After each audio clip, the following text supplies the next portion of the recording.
ప్రజాస్వామ్యం అన్నాక పార్టీలు అన్నాక ధర్నాలు నిరసనలు రాస్తారోకోలు కామనే.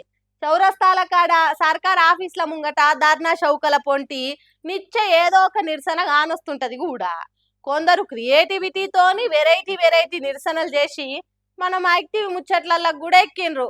కానీ ఢిల్లీ రాహుల్ గాంధీ ఇవన్నీ కాకుండా ఏడ ధర్నా చేసిండో చూస్తే పక్కా పరిశాన్ అవుతారు.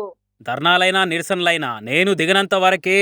One size step in protest will be sensation అనుకుంటా రప్పున రంగంలో దిగిన రాహుల్ గాంధీ ఆడిడ కాదు, ఏకంగా ప్రధాని మోడీ ఇంటి ముంగటనే బాజాప్తా బైఠాయించింది. ఇట్లా ప్రియాంక గాంధీ, మల్లికార్జున ఖర్గే, కేసీ వేణుగోపాల్ ఇంకా కడమ కాంగ్రెస్ లీడర్లతో కలిసి ధర్నాకు దిగి దగడు పుట్టించింది. ఇట్లా అయితే నిన్న కాక్రోజ్ జనతా పార్టీ తరపున పార్లమెంటు ముట్టడికి పరుగులు పెట్టేవారు కదా, కానొచ్చిన అందరి కట్టెలు లాఠీలతో పొట్టు కొట్టిరు కదా పోలీసులు. అగో ఇదేం తారీఖ, ఆ పిల్లలేం తప్పు చేసిరని అట్లా కొట్టించారు అనుకుంటా. బీజేపీ తప్ప దేశంలోని అన్ని పార్టీల లీడర్లు బీపీల మీద గరమయ్యారు గట్టిగానే. ఇక మీకు ఇట్లా మీద మాట్లాడితే గాదిగా అనుకోని రాహుల్ గాంధీ అలా పార్టీ లీడర్లు అందరినీ ఎంటేసుకొని అదుర్సు సినిమాలు అగ్రహారం బ్యాచ్ వేసుకపోయినట్టు పదండి మనమో వాళ్ళు తేలిపోవాలనుకుంటా చక్కగా మోడీ ఇంటికి తీసుకొచ్చి కూసబెట్టింది. ఇట్లా ధర్మేంద్ర ప్రధాన్ రాజీనామా చేయవలసిందే అనుకుంటా డిమాండ్ చేసుకుంటా నినాదాలు చేసిర్రు అంతా. ఇక ఇది చూసిన కట్టర్ కాంగ్రెస్ కార్యకర్తలు ఉండేమో అది మరి రాహుల్ గాంధీ అంటే చూడు ఆడిడే కాదు, డైరెక్ట్ మోడీ ఇంటి ముంగట్టే మోతవర్ లెక్క లడాయి చేస్తుండు అని కామెంట్లు పెడుతుంటే ఇక ఇంకొందరుండేమో పోరగాళ్ళని పొట్టు కొట్టించినాక ధర్నా చేస్తురు. సరే మరి మీరున్న అదే ఢిల్లీలో జంతర్ మంతర్ కాడ వాంగ్చుకు వరుస పెట్టి ఇరాం లేకుండా 20 రోజుల మీదనే నిరాహార దీక్ష చేస్తే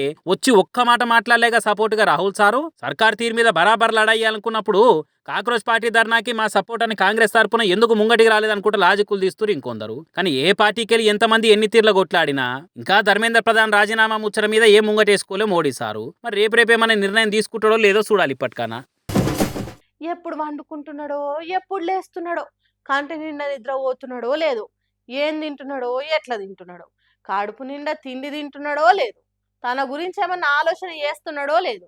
పొద్దుగా లేచిన కాడ నుంచి పని పని పని అని చేసుకుంటా పోతూనే ఉన్నాడు తప్ప ఇంకో ఆలోచనే లేదు. ఎవరి గురించి చెప్తున్నావు వారికి అనే కదా మీరు ఆలోచనలో పడ్డది. ఇంకెవరు? తమిళనాడు సీఎం విజయ్ సార్ గురించే. జన్మభూమి, శ్రమదానం, స్వచ్ఛ భారత్ ప్రోగ్రాంల తీరుగా Tamil Nadu CM Vijay sudden entry scheme ఏదన్నా పెట్టిండా ఏంది అన్నట్టే చేస్తుండు. అవస్థలు పడుతున్న వ్యవస్థ బాగుపడాలంటే ఆకస్మిక తనిఖీలు తప్పగా చేయాల్సిందే అన్నట్టు చేస్తుండు. మొన్నటికి మొన్న ఓ దావఖాన్లో సడన్ ఎంట్రీ ఇచ్చి డాక్టర్లకు ఆఫీసర్లకు ట్విస్ట్ ఇచ్చింది కదా. ఇక ఇప్పుడు చెన్నై చెట్పేట్ అనే ఏరియాలున్న బయో సిఎన్జి ప్లాంట్ ను చూసేటానికి ఫట్మన్ ప్రత్యక్షమైండు. మరి ముచ్చట పబ్లిక్ కు ఎట్లా తెలిసిందో ఏమో గానీ తాజా political hero come cinema super star Vijay సార్ను చూసేటందుకు విరుసుకబడ్డరు.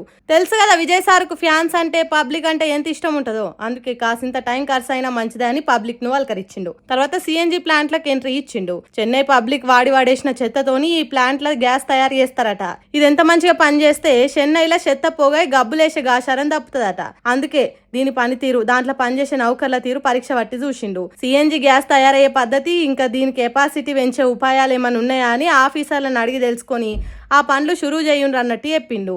ఇక్కడ ఒక్క కాన్నే కాదు, తమిళనాడు రాష్ట్రంలో ఉన్న కడమ పట్టణాలలో కూడా చెత్త నుంచి గ్యాస్ తయారు చేసే సెంటర్లు పెట్టాలని ఆర్డర్లు వేసిండట. ఇప్పటి నుంచి ఒక లెక్క, ఇక నుంచి ఇంకో లెక్క. విజయ్ వచ్చాడని అందరికి చెప్పుండ్రని సినిమా డైలాగ్ కొట్టినట్టే గట్టిగా చెప్పిండట. నేను ఎప్పుడైనా రావచ్చు, ఎట్లనైనా రావచ్చు, అప్పుడు సక్రమంగా పనిచేయని వాళ్ళను చక్కగా ఇంటికి పంపిస్తా, జాగ్రత్త అన్నట్టు వార్నింగ్ కూడా ఇచ్చినట్టున్నది. మరి అంతే కదా, తమిళనాడు రాష్ట్రానికి సీఎం అయింది సంబరానికా లేకుంటే నలుగురికి చెప్పేతానికా? కుర్చీలకు ఎక్కంగానే పనిచేసి మొదలు పెట్టాలి. ఇప్పటి వరకు ఏలినోళ్ళ కంటే ఈ సీఎం 100% నయం అన్నట్టు పని చేయించాలి. అట్లయితేనే సీఎం కావాలని కలలు కానాలే, విజయ్ తీరు కానంటుర్రు. దళపతి చేస్తున్న ధనాదన్ పనులను పసిగట్టి పరిశీలిస్తున్న పబ్లిక్.